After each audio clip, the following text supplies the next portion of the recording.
Hey everybody, it's Cameron at WeStock. We're going to start off with the basics of setting up your brand.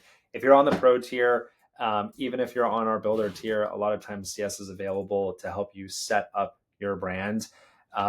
Again, pretty basic company and brand information for us to be able to get you set up. You're going to want to fill out all of your brand information on this profile section. Make sure that we have an up-to-date contact email, and a link to your store locator so we can link people there for your rebate page. You're just going to want to make sure all of this is thoroughly filled out. Your product page is where you're going to either upload your sell sheet and we can populate that for you, or you can manually add add SKUs here. You can see here we've added one, and then I can go in and I can edit it however I'd like. If you have any questions on your subscription, you can click there and reach out to CS at any time. You're going to have your marketing settings here. If you have custom privacy policies or terms of services that you want to add on any of your pages, you can do so here.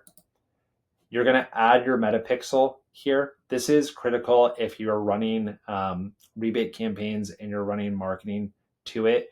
It's the best way to make sure that we're capturing the data from Facebook, and then also that you're optimizing and the pixels firing every single time that it lands on one of our pages.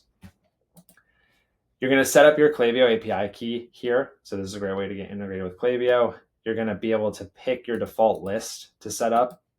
Most people are going to fall into two lists: people that have opted in, and then people who have been reimbursed. That's going to give you two clear lists of like, here's all my customers, here's my customers who have bought.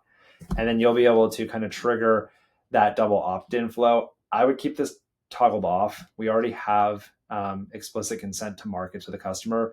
It's not really necessary to then ask them again, do we have consent to market to you? So I would keep this toggled off. And then also, this is your web app profile. So you'll be able to click on that, see what your brand looks like inside the web app once you're done setting up all your brand information. Again, Brittany, Matt, myself are always on the team, available here to help you set up your brand. And please let us know if you have any questions. Thank you.